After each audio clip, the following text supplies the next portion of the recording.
a baby boy.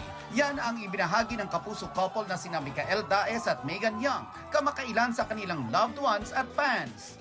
Hindi maitago ang tuwa ng dalawa na nauna nang nag-celebrate matapos malaman ang gender ng baby bago ang mismong party. We're gonna find out the gender of our baby.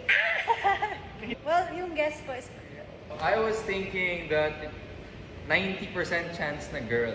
Pero ngayon, when I woke up, 80% chance na. At nang silipin nila ang resulta ng ultrasound,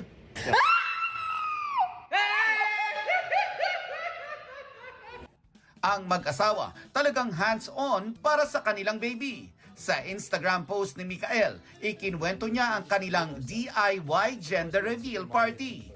May themed balloons at cute fans na may baby picture nila ni Megan.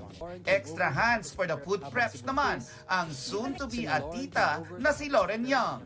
Si Micael, kinarir ang paggawa ng signage para sa guests. Pero si Megan, Hindi pa nagsisimula pagod namin. Wow!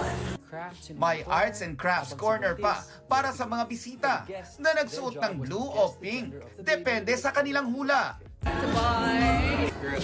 Boy! And I think you're gonna be a girl. Pero ang ending, It's a boy! So ang cravings natin for today ay sundae. But the thing is, I ordered it with fudge. And usually, I'm a plain sundae girly. But the thing is, kwento ni Megan, hindi niya naiintindihan ang paglilihi o cravings ng mga buntis noon kung di niya ito naranasan ngayon. meron tayo peach mango pie. Na, ang gagawin natin ay kakainin natin with ice cream.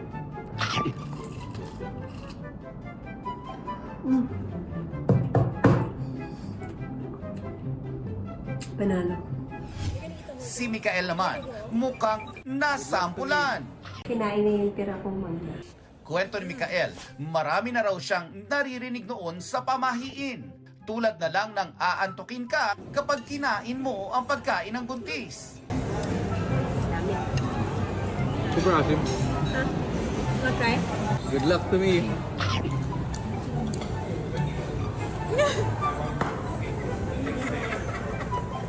Ayan tuloy, inantok nga si Popo. Happy naman daw si Micael na marami pa siyang natututunan tungkol sa mga buntis.